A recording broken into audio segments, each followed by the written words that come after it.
Welcome back, folks. I have just been thusly informed that whatever it was I said at the end, just before the break, didn't make sense. So allow me to repeat myself more clearly. If Rogue Warriors win here, they win by proxy over Suning. That's what I'm trying to get at. But of course, they need to actually win here.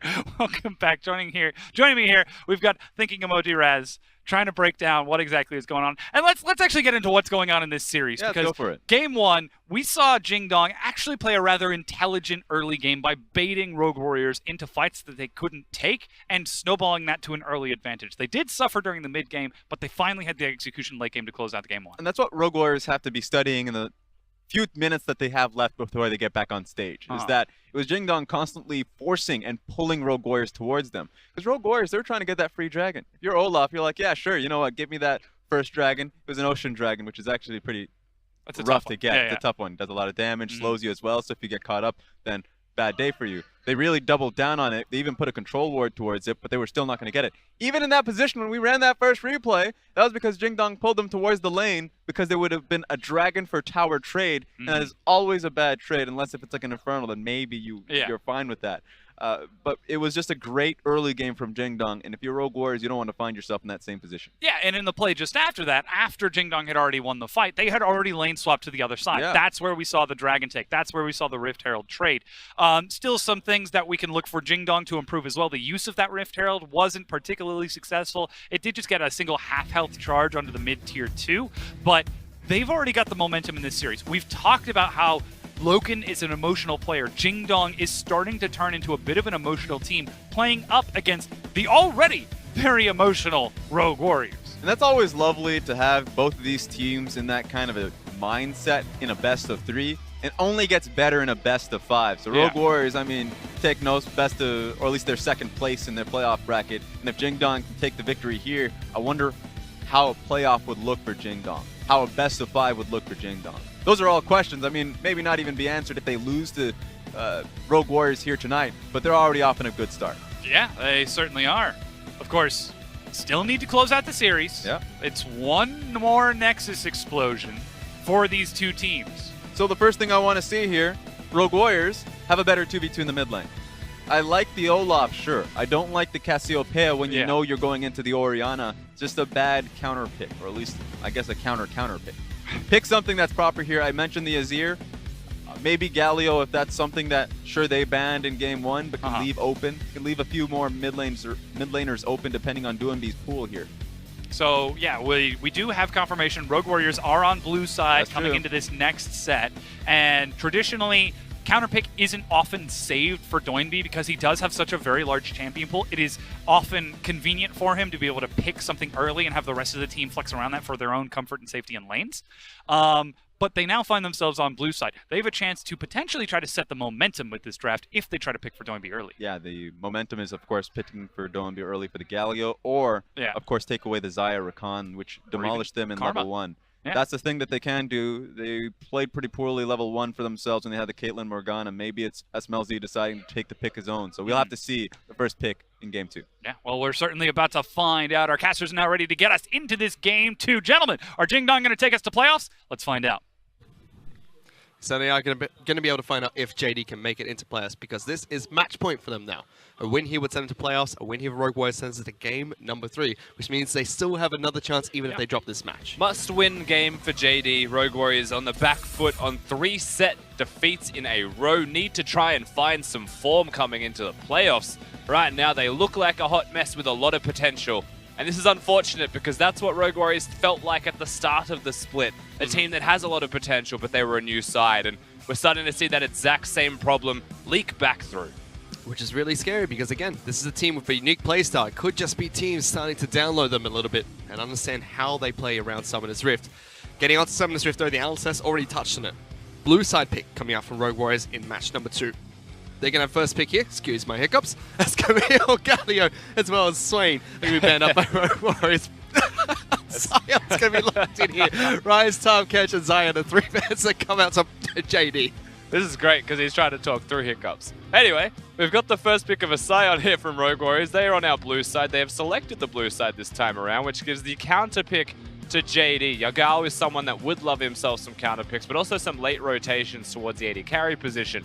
is a place that you'll have to look towards. Now, this is curious, Vish, if you can talk or not. Just try not to hiccup. No. There is a Trundle now locked in first pick. There's no Olaf on the opposite side. There is a higher priority for Clid getting his Trundle. Yeah, so Clid prioritizing the Trundle pick for himself in the jungle for JD. Let's see if Flawless still goes towards the Olaf as his jungle pick of choice. So waiting to see what they lock in as their second pick during the first draft phase. Going towards the AD carry, Loken's going to be able to pick up Tristana. Again, a very weird rotation of drafting here from JD. The Tristana is the second pick. No idea what his opponents are going to be. If you're Rogue Warriors, you could just once again go Caitlyn Morgana, lock it in, no problem. They may not need to pick the Caitlyn right now because the Tristana is already there. In fact, they choose to prioritize their jungler. They know the Trundle is there. And this is where I have to bring up the flag of perhaps, and just perhaps, it's a Trundle top lane into the Scion because they picked it first. Could always be flex between top lane, jungle, and support. We've seen it playing in the support position as well, but Karma wasn't banned, so Doinby might be able to get his hands on his signature champion. One of the supports that he's used time and time again to protect SMLZ still can be flexed in the bottom lane, but should be Doinby's pick. But the fact that it's a flex is also just as valuable. So we get into the second ban phase and no real information was to be seen except for the Ornn. Now, of course, that actually reveals something here from the side of JD. So they pick their top lane matchup. They want the Scion into the Ornn once again for Zoom. But do they flex it? We've Do they seen it flex the support. Ornn? We've seen Ornn support. We've seen Trundle support. I think if you're flexing the Ornn support, you may be making a mistake. We'll have to see how the rest of the draft does pan out, though. You have an expectation here, in my mind anyway, that it's the Kog'Maw, something of the lags for SMLZ. Of course, the Caitlyn is still a viable option with the Morgana ban, perhaps even a Lulu to follow. I expect it's a Kog'Maw. And until the Kog'Maw bans hit Summoner's Rift or hit the LPL, SMLZ was undefeated. And it was 100% peaked or banned for Rogue Warriors as well. They did not lose a game with that Kog'Maw. Not that Loken doesn't have answers. True. Of course, he's gone for the Tristana in this instance, and we haven't seen him play Tristana this split. It's the first time he's going to bring that one about.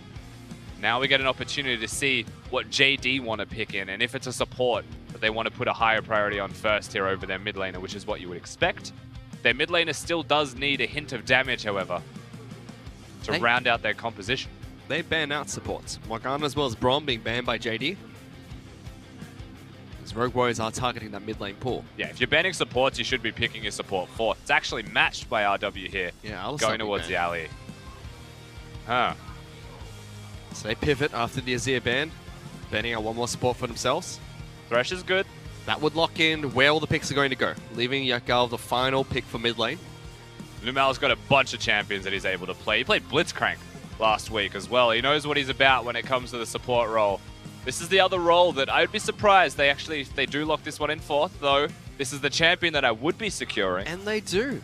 It's locked in, so those flex picks are still active. Yakal will have Orianna in the mid lane. They don't go for the Thresh pick. They don't go for the support pick. There's no way SMLZ is going to do this. Never doubt SMLZ and his ability to pick up new champions and to play every champion, most importantly. He's already played it, and he's going to play it again. Kaiser gets locked in. Last time we saw him play it, there was a mic check where he said, I kind of want to play this champion, can I? And Zake just went, oh, all right. Now it seems there's going to be a pick for him in the bottom lane. Let's see what support he's paired with. With a lot of supports already banned away, Kahlua goes towards the Leona this time around. Aggressive, wants to go forwards. It's against the Tristana, who is a low-ranged early game AD carry, so it's not a poor matchup. Of course, it is super dependent on what that support will be. We saw the Orianna locked in fourth for Yagao here on the side of JD, and I actually really like that a lot. I think that the Taric would be good for team fighting, to give them a fully team fighting based composition. The Thresh, very good for getting picks before the team fights actually happen. So it's a matter of priority there for JD. There's their composition. They decide not to go for one Sparkle Boy. Instead, they pick up Thresh as their bottom lane support of choice. Up against Kaiser as well as a Leona. Sounds like a very aggressive bottom lane duo from Rogue Warriors. Kaiser's a champion that likes to dive into the back lines and does have the utility and the support that comes out from Karma in the mid lane. Doesn't have someone to keep him alive this time, though, so perhaps the itemization choices from SMLZ will have to shift towards the Death Dance build. Of course, on the opposite side, the Thresh with the Lanterns, protection and going offensive is available for them. Orianna with the shields and offense is also there. Trundle, the exact same thing. JD can just constantly move back and forth as a 5-man unit, making decisions that they please. Very similar to their Game 1 draft. And just remember, we're still in patch 8.5. We're not on 8.6. The Kaiser gets the range changes and some of the slight buffs that will then hotfix quite quickly. So this is the release Kaiser, effectively. That SMLZ, he's already played once, going to be playing it again here today. And JD also a little bit unorthodox with their team composition. Picking up Trundle, even though there's no Olaf there. Picking up On nice and early, which had some success for them in the last match being played by Zoom. And an early rotation of Tristana. Something you don't usually see. Yeah, I don't know why the Tristana second pick was the decision for them. Ultimately, I would suspect that they just wanted to pick their AD carry role sooner rather than later, and they chose that an earlier, safer option, of course, was the Tristana. Not quite the same strength that she used to be. We saw running rampant through the EU LCS as well, the 3-item God mode. A little bit less than that now, but still super strong. Still scales incredibly well. The risk isn't even the Tristana in this instance, whilst we could question its position in the draft. We look towards Rogue Warriors picking that Kai'Sa, going towards the low-ranged AD carry. That range gets outscaled incredibly quick, and it's about snowballing in the early game, getting a lead for the mid-game, and continuing to accelerate that. They've got a Karma to enable it, not the Tahm Kench though. Nothing to protect SMLZ when he ults into the backline. And knowing SMLZ, at some point during this match, he's going to be able to do just that. Still a die for JD. If they pick up a win here, they get into playoffs. Rogue Warriors want to try and fight this one into game number 3. Let's get on to Summoner's Rift for game 2. It's coming.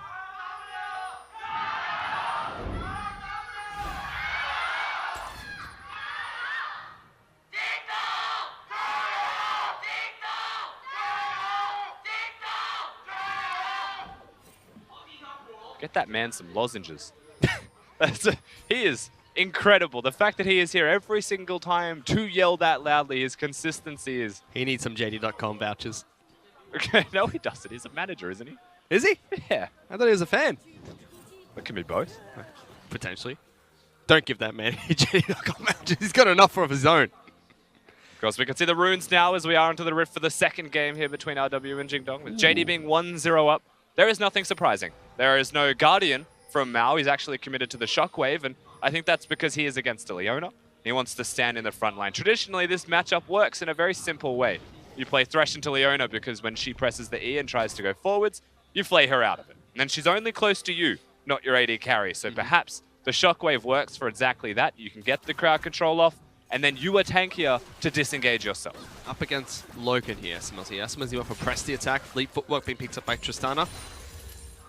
Loken, 34-2-12. 42% of his team's damage in the last 3 games he's played. You know what is interesting? Those stats are interesting, but I'm actually looking at something else because it's just distracted me. Is that's a Predator Kha'Zix. It's not Electrocute. Forget to change runes.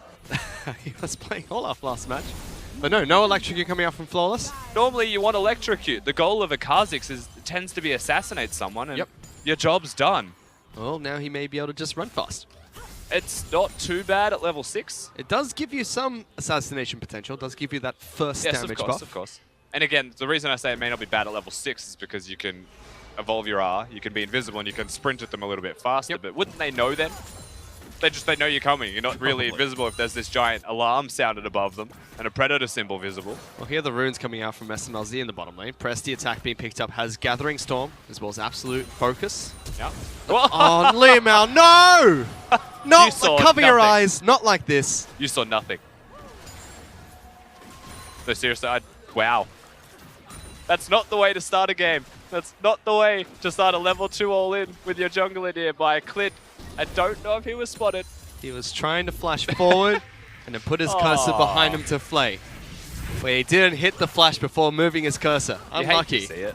You do hate to see it. You can see Loken as well trying to jump in off the back of that. Good use of the flay there. It's able to protect Loken. Only takes damage from Kahlua, not from SMLZ. Yep, it's the matchup that we were talking about earlier and the interaction that you should see between the Thresh and the Leona.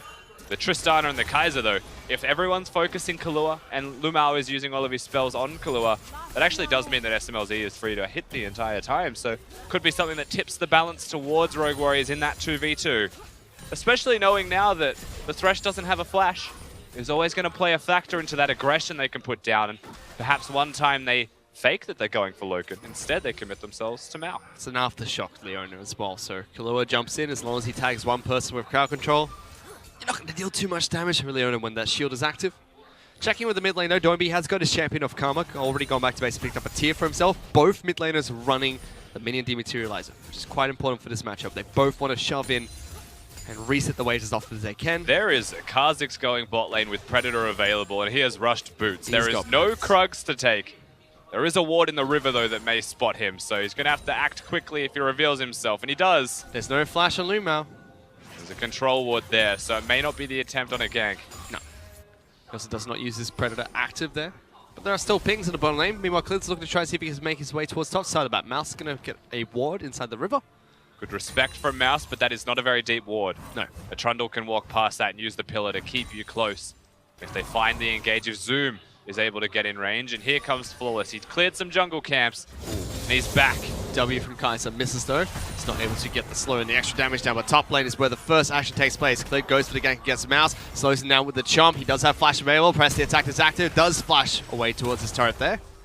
Double pillar coming out from both Zoom as well as Clid. Certainly is the two-pillar composition. The Ornn and the Trundle is very dangerous. I like, however, that the flash was saved to the last possible moment. In this case, from Mouse, keeps himself alive. If he used it any earlier, Clid was saving the pillar to push him back and keep the range between them. But it is still a free summoner spell now taken away from Rogue Warriors in the top lane, and they're in bottom. They jump on top of Loco, and he takes so much damage. Lumao forced to flay back Killua. He does have the Dark Passage to get Loken back to safety. As SMLZ missed his W, it actually hit the minion. That would have been the passive proc from the Kaiser and a lot more damage onto Loken. But in this case, it doesn't hit, and so they're able to stay around in lane. In fact, Clid is nearby. There's no flash flay from Mao this time, but he can still hit a hook. Here goes Clid, just running straight into the lane, making sure that his presence is felt, allows Loken to step up, clear out the rest of these minions. Just relieving some pressure from this bottom lane. Yeah, he's here to give them the free recall, it feels like. And they will be able to do exactly that with this wave pushing it. They may even stay for one more because the timing on that clear was not very well done. He wasn't here soon enough. He wasn't hitting the wave soon enough. He actually just did a drive-by. Yep, just protecting the bottom lane duo. Loken and Lumao don't fall early into the match. They tried for their level 2 engage. Didn't work out for them. Killua as well as SMLZ keep the wave off the turret. They can potentially rotate towards Infernal Dragon, which is the first dragon we have to spawn today. I would say that is very risky, though. You have to remember that all of this time, Clid is ganked top lane, doesn't get the kill. He moves straight to bottom lane. All he does is help clear the waves. During this time, Flawless has been farming in the jungle, so he's starting to get himself a slight lead. He is 1 camp away. In fact, this may be 6. He got 6 off a ward, so he is very far ahead right now as the current power spike goes, especially after he recalls and purchases, presumably those long swords. Zoom was trying to hunt him down as well. On top of that, not only has Flawless been farming, but while Clid was ganking the top lane, he was counter-jungling the bottom side of the map against Trundle. Goes back to base, hasn't bought anything just yet. Or hasn't gone back to base, sorry. He's getting the blue buff for Stays and Doinby at the moment. make sure he gets blue buff for Doinby, as you mentioned. There's a real opportunity for him to go back to top lane, though. Knowing that Zoom has no ultimate, you can go up there, perhaps look for those kills. Maybe not now, as Mouse is Speed Racer. Oh man, we don't get to watch him clear all the minions top side map. I was excited for that. It is a satisfying thing to watch. I will admit that. SMLZ rotates straight back into the bottom lane after going back to base. Buys a Cull, as well as a BF sword. A Cull, after picking up 60-odd minions. That's a very late purchase. He's pretty comfortable in his laning phase, and there's a very real chance that it extends for quite some time. You've got the Karma and the Kha'Zix that can rotate and look towards plays. Right now, they're going towards the jungle. They're not looking at bottom lane. Dragon, maybe the next place they look towards as well, especially if they give the blue to Flawless. And he gets Gets that isolated Q, and the cooldown reduction is there for him. That could change the mid lane matchup. We already mentioned the minion dematerializer is important for the early matchup between Karma and Orianna, because both of them just want to push in. Now Doinby has blue buff. Yakao does not. That could change the matchup drastically. They're chasing on towards... Oh no, the blast cone, not the perfect one, but Clid goes the wrong direction.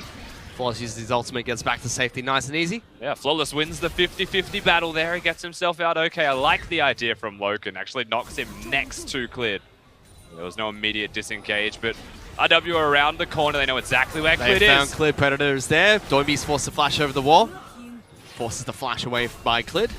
That was a lot going for that flash from Doinby. That's something that may come back to hurt them forwards. They're collapsing, but instead they jump on top of Yakao in the mid lane. They kill him before they can use anything as well. Heal being burnt as well. First blood picked up by Rogue Warriors. Great crowd control combo out of the support of Rogue Warriors Killua, so they get themselves the pick. And with the heal gone, they open themselves the availability of the Drake. The blue buff helps to get it, but the pick is even greater. They'll get the objective pretty much uncontested. Good early start coming out from Rogue Warriors. This time they execute something a little bit different. There's no heavy focus to the bottom lane. Yes, they've got a winning matchup there. But it's all about unlocking Flawless. This is a man that went undefeated on Lee Sin for Rogue Warriors for the longest time at the start of the split. He's set up to succeed in the second game. He's been empowered. There was a lot of time spent from Clid looking towards ganks, as he always seems to do, of course. This time on the Trundle, they haven't been as successful as he would like. The opportunity was there to get an experienced lead in the jungle role, and he gets himself the dragon from it, but now Clid, once again, looking for a gank. Trying to lock down Doinby. Shockwave is up and available. Again, no flash available for him. Easy kill in the mid lane by Clid. That's the punish. Very smart punish once again. JDR are playing like a very smart team. They acknowledge that Doinby flashed forwards to find Clid, and all he had to do was flash to safety. Caught in the middle lane, caught with no real control of the wave and was overextending to push it, and he dies for that from a great pillar out of Clid. But as you'd expect, Doinby is going very SMLZ focused. Athene's Unholy Grail is picked up right after the Tear of the Goddess, allowing that one to stack. You should see Yakal move towards the Saracen Embrace nice and early on Orianna instead. He always does that. Always goes towards the support Karma build, but this time he has the Tear before it. Yep. Wants to get the Seraphs at the very least. Which is Extra becoming shields. one of the more staple items in the mid lane for most AP carries. Pick up the Tear nice and early. Ultimate being used by Kahlua, locks both of them down with the Zenith Blade, but doesn't get the stun.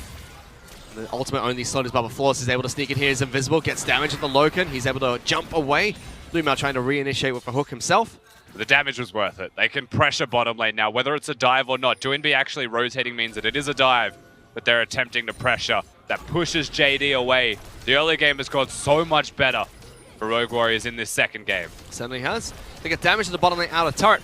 Yakar's forced to rotate as well. Zoom has no teleport available to get down into his bottom lane. They don't get the turret, but they set it up to be knocked down later on. That's good. That's a pretty happy outcome for Rogue Warriors because they can do it again in a couple of minutes if the opportunity arises, and then the turret does go down. Well, this constant pressure is a result of having the Karma first and foremost in that middle lane. And it's given them the natural 2-on-2 advantage as well. SMLZ and Kahlua level 7. Loken just ticked level 7. Lumao yet to do so. They've gotten decent wards on the blue side of JD's jungle. Spotting out Clid as he tries to take Grump away. Kahlua looks like he wants to go back to base.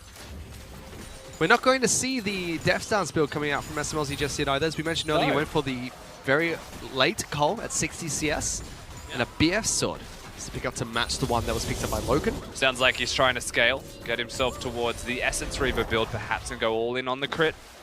I believe that was the build that he went for last time. May just be seeing a consistency here out of SMLZ when most of the Kaisers in our league just can't decide what they want to be. No. I don't know what the best build looks like, and Kaiser is a champion that you just have to play to get that feel for. Maybe they just all feel the item build that they've chosen they've done well on.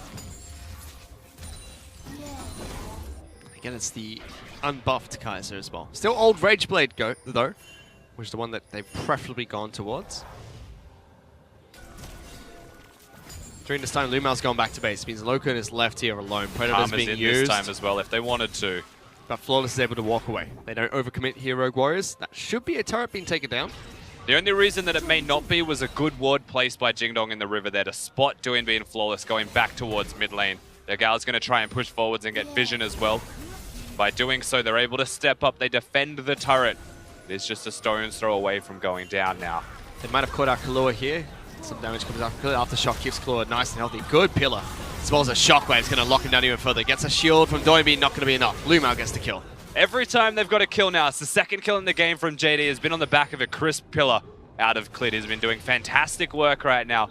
Getting ganks off, making them successful as a champion that doesn't always excel at getting those ganks done. So well done from him. JD still fighting in this game. And what has felt like a bit of control in the 2v2 to Rogue Warriors, a bit of out-jungling even and out-maneuvering from Flawless with getting to places, it hasn't resulted in anything. And it actually means that Clid has been performing better. And it's the same story as level 1. Rogue Warriors have been the aggressive team. Let's, ignore the level 2 shenanigans that happened in the bottom lane. JD being the reactive.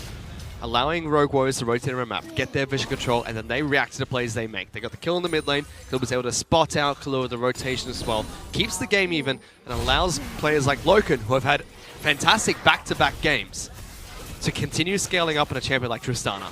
Looking across from him though, SMLZ, you already mentioned that the players can't decide what they're going to build. SMLZ himself can't decide what he wants to build. He's got a Doran shield, a Cole, a pickaxe, as well as a Caulfield's Warhammer and a BS Sword. That is just Kaiser trying to get towards the Q evolve. It's not a big deal. That is usually the way that you'll see Kaiser's build the Variety Bucket. The pickaxe is secured because that is the exact amount once you've completed Essence Reaver to have that 100 bonus AD.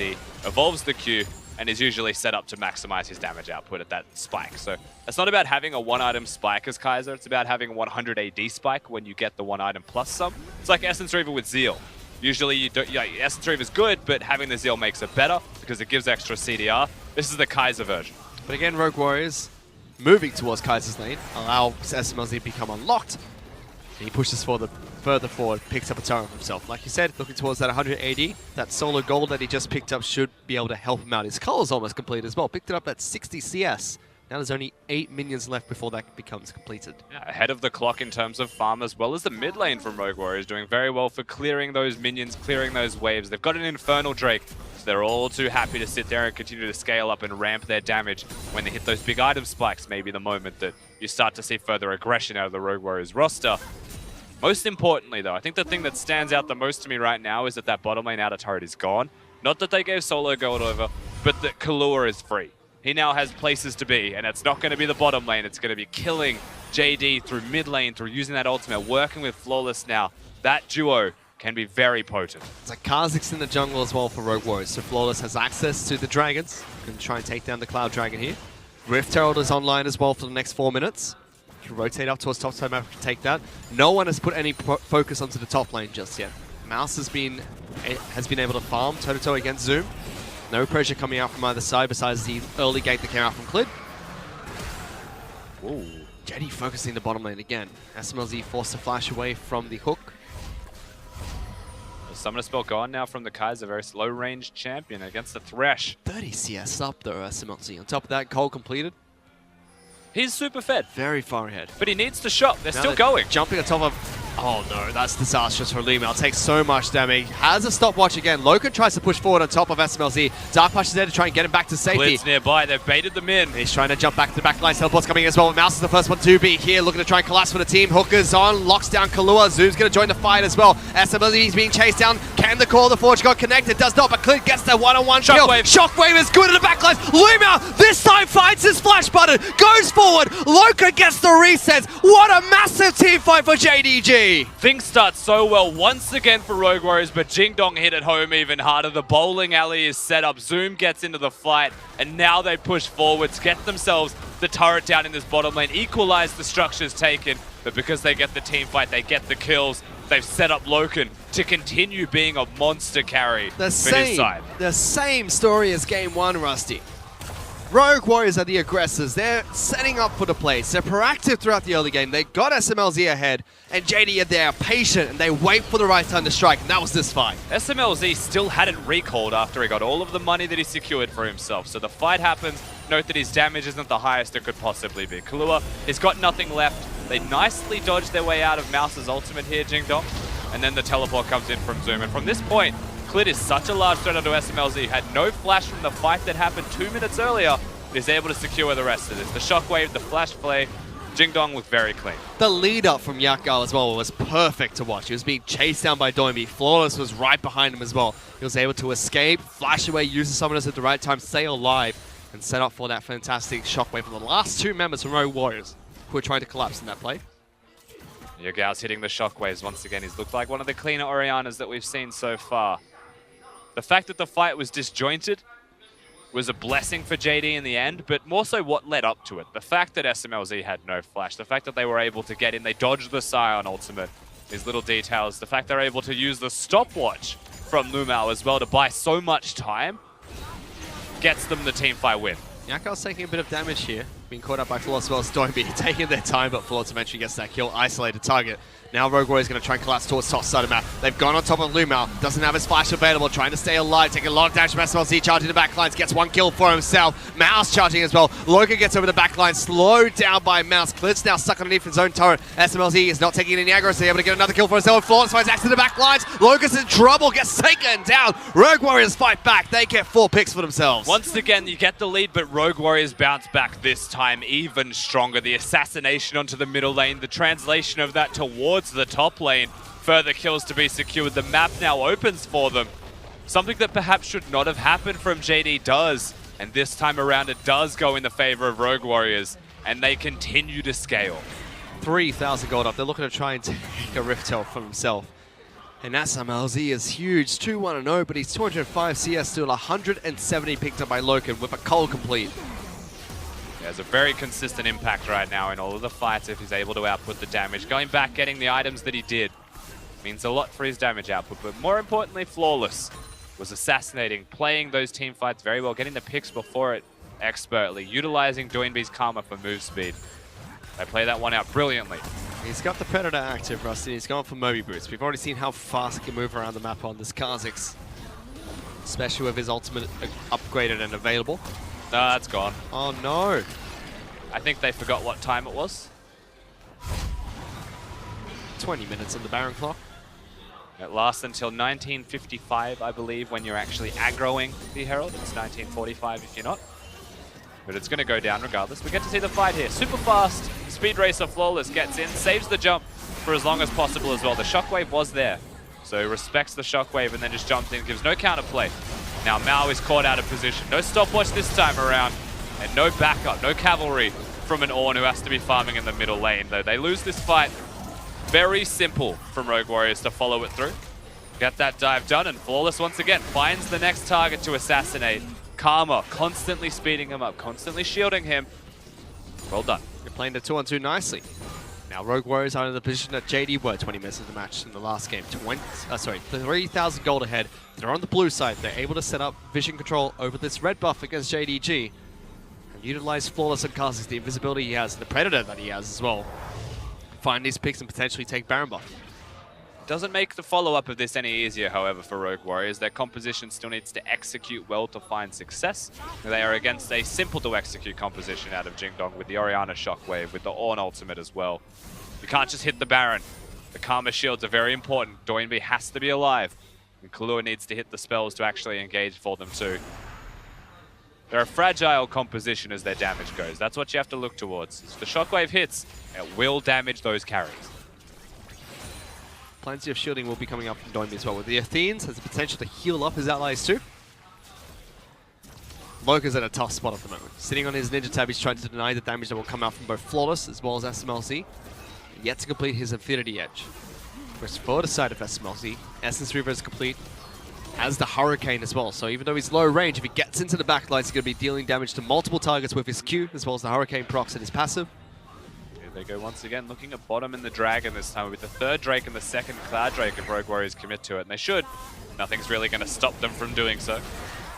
Keep taking down Elemental after Elemental. 2 Cloud Dragons and an Infernal picked up by Rogue Warriors. Now can JD sit back and farm this one up and find another big fight, like they found at the bottom lane. It was crucial for them getting back into the match, but immediately Rogue Warriors respond with equal aggression. The downfall of most Leonas is that once you're in, you are in. There is no such thing as getting out, and that's where they were able to capitalize last time, JD. In this case, they picked the Thresh. They chose the pick style, that Thresh hook. They can find the target, assassinate the target first, and maybe things go right for them. But their targets are limited options. Hitting Doinby is still nice, but he's so tanky. They're trying to collapse them towards Clid. Hook is good, lands onto Kahlua. They try to engage onto the support. Yakao joining the fight as well. Kahlua very low, forced to flash away. Clid gonna jump in, so does Loka, goes forward. Gets that kill, has the reset as well. Call the Forge God, looking for some picks. Only finds Doinby, but Mao's gonna try and charge in. Gets good damage out. Falls to the backlines, executes Yakao. Jumps straight back out. Now SMLZ can find access to the backlines. Loka tries to heal Clid, but he flashes into the wall. And Rogue Warriors are gonna try and pile on in. SMLZ trying to find Zoom, taking the turret. He doesn't care. Has the support coming out from Doinby. Only Loken left alive. Flawless steps up once again when it matters most for Rogue Warriors, getting the assassination on Yagao with both summoners and the Shockwave alive. He's gone, and now they get to push top lane. Minions are about to crash, and they have so much damage, it's a free inhib take it. It's a 5,000 goldie. They're going to be able to take down the top lane hit with the turret. Looked good for JDG. They got the pick onto Kahlua, but Flawless with the assassination was just beautiful to watch in the Kha'Zix. Some sorely missing form, honestly, from the side of Rogue Warriors. It's good to see. It's very refreshing to see it again. Now Loken. He's forced to flash away.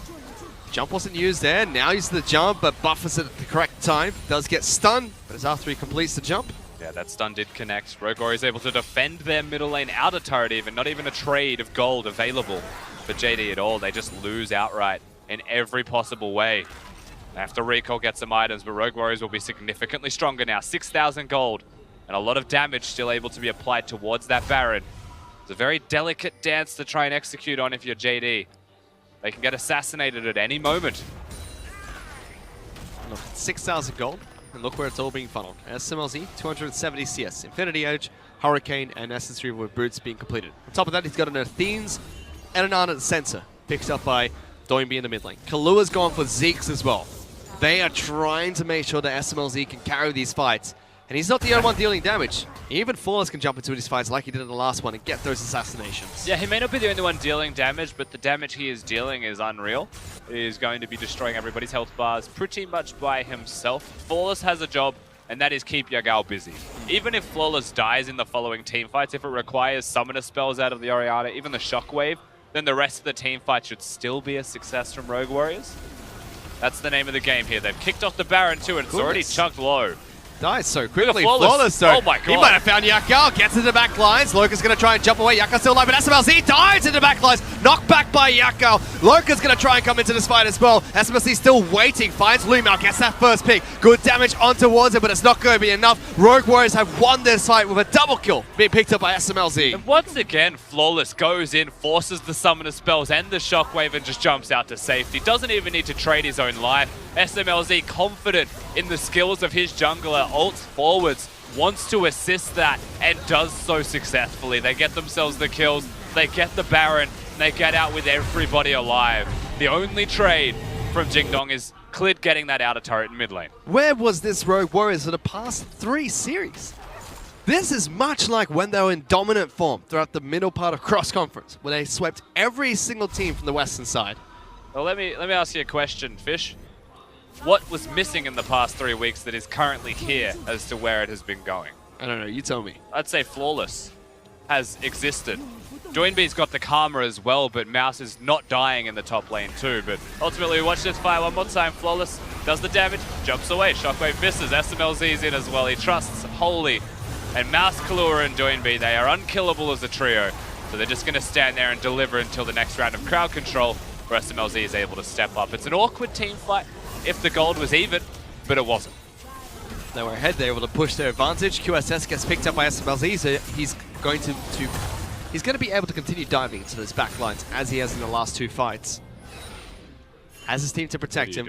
Flawless is just marching Baron. He's threatening to end the game with Baron minions. He wants to push them back to the Nexus. I don't know, can just Loken deal with him? He's pushed Loken back to the Nexus at least to deal with that, allowing the rest of the team to continue pushing. Mouse is pushing the bottom lane. The rest of Rogue Warriors taking down mid lane turrets. Inhibitor's going to be next. Every time SMLZ hits a spell, you feel like he's going to ult forwards right now. He's that fed. 6-1-1, has the QSS and 3 items. He's going to output a lot of damage. And there is a very high chance that he starts feeling himself and just ults too deep. There's always a chance that he outplays that because he is Kaiser after all and wins it. Goes full bang. It comes to, again, Loken picking up the stun. He's been playing well, but it's a curious pick for Jingdong. Mid lane inhibitor turret's going to be taken down low and busted by Rogue Warriors. Means that Mouse jumps in. Where did Loka go?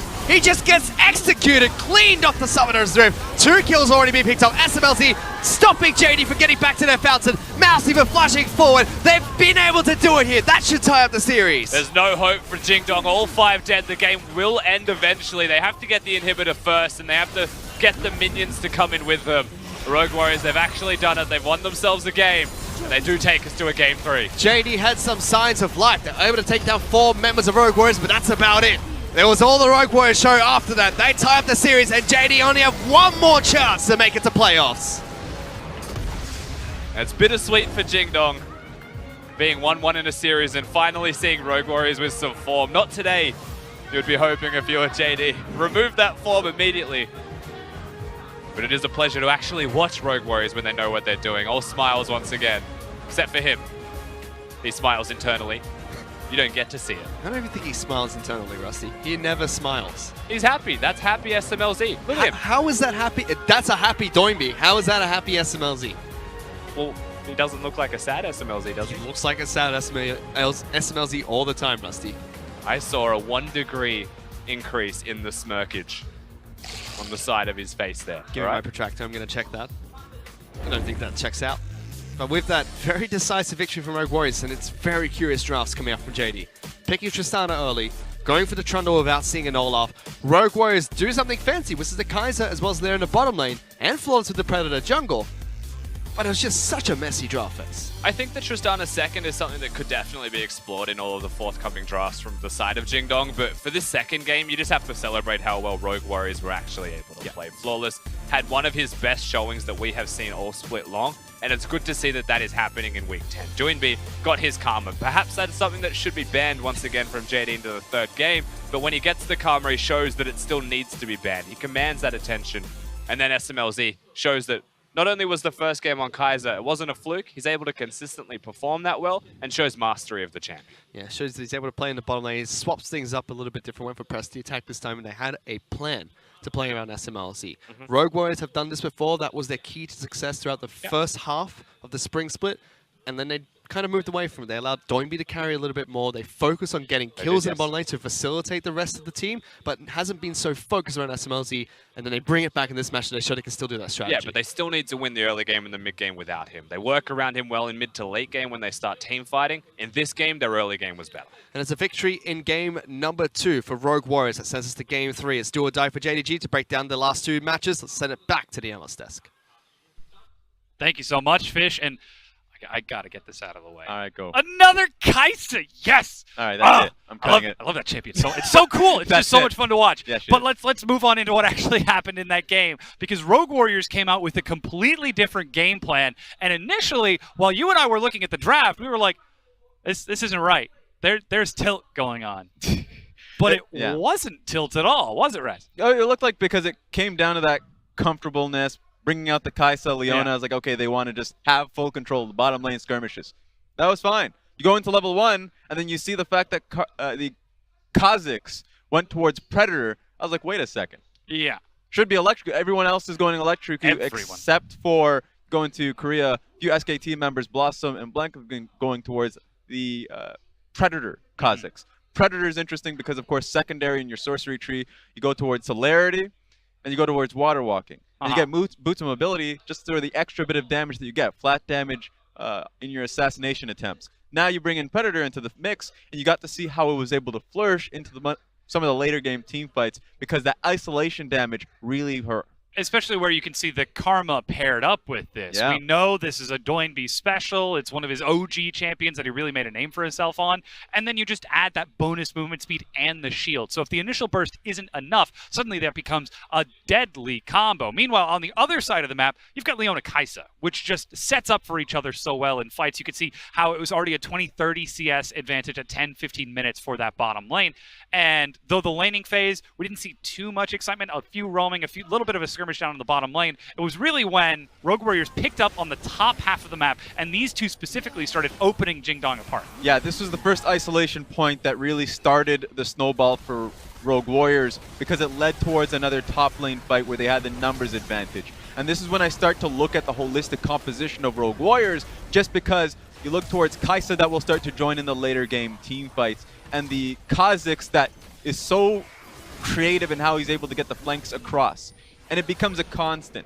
This fight, really unfortunate for Jingdong. This next fight was also just looking at Flawless and how he rotates around the fight to see if he can get an assassination. So I feel for Loken. At this point, it hurts because you look towards the front to back, and it's never a game of front to back. You have to worry about your assassination points as well. And Flawless always coming in from the side. SMLZ, he's working through the tanks on the front, going for the Essence Reaver, Runon's Infinity Edge, plus the massive tank shred damage of that specific build allows him to get to that back line if Flawless doesn't get there first. Yeah, there's so much pick potential, so much chase it was looking great for Jingdong in the bottom side of the map when they were able to get 4 kills for themselves, but the moment these fights start working for Rogue Warriors and the early game bridge of Kha'Zix starts rolling, then it is so difficult for the carries to find any room to breathe in these fights. And that said, we do have to commend Rogue Warriors for realizing when they had these opportunities, because this isn't a composition you just break out willy-nilly on when your last series of the split is on the line. This is something that has to work together, and we saw the communication, at least what it's supposed to be for Rogue Warriors. Doinby and Flawless moving in tandem. SMLZ and Killua roaming around and finding targets, and Mouse, he's just so good at standing in the front. I love how he just always finds his way to the front of the team. He's made a career off of it. So I think it starts with the Karma pick, just because you're right, the duo of Karma and Kha'Zix worked really well, and it was a pain to Yagao. It was banned in Game 1. He gets it in Game 2. I wonder if he finds that pick in Game 3, because suddenly if it's just a Kha'Zix without the shield, without extra bit of movement speed for himself, if he's okay alone, because that 2v2 they talked about how important was before the series, now it's important going into the last game. Take the Karma, and you might as well take, I would say, the strength of Rogue Warriors. But that said, what do you unban? They had the Xayah, Tahm Kench, and Rise banned away by Jingdong on the other side. You don't want to give any of those away. Tahm Kench just lets SMLZ do whatever he wants. Xayah is an SMLZ champion, and Rise, once you unlock Doinby to be more mobile, it just creates so much more threat. How do you determine finding the weakness, finding the least strong thing to deal with when this is Rogue Warriors, the second best team in the league? It starts with side selection, and it also starts with what was the initial worry in Game 1. The initial worry, of course, was Xayah and Rakan being taken away. Caitlyn Morgana is a good response. This was the worry that Rogue Warriors had. They don't necessarily have to walk back on that now. I think the easiest thing, if you're Jingdong, the easiest adaptation is to not go for the Tristan early, because it is difficult, especially with, I would say, the duo lanes that have been sprouting up recently and the range problems that she has. Well, we'll see what that's going to be. Flawless will take our MVP. Surprise, surprise. The Predator Kha'Zix able to chase down his prey. 4, 1, and 5. Isn't that 20% damage percentage out of a jungler? That is massive, and that showcases the strength that he had in these team fights. So Flawless, well-deserved. And the thing that's so terrifying is the mind game that this plays. You know, he's still got that Lee Sin. Just because he suffered a poor set against Invictus Gaming, he's now showing that this Kha'Zix is on the same tier of play. That safe line is never going to be safe for Jingdong for the rest of the series, or at least it's certainly going to feel like that way. Yep. So now if you're going to Game 3, what strategy do you see out of Rogue Warriors? Not that they showcase that they have that creativity of finding the back line, so you don't want to ban the Kai'Sa. It's not a noteworthy ban. I think they just start with that Karma. Well, we'll see what that's going to be. We're going to go and take a quick break. Game 3 is coming at you in just a bit.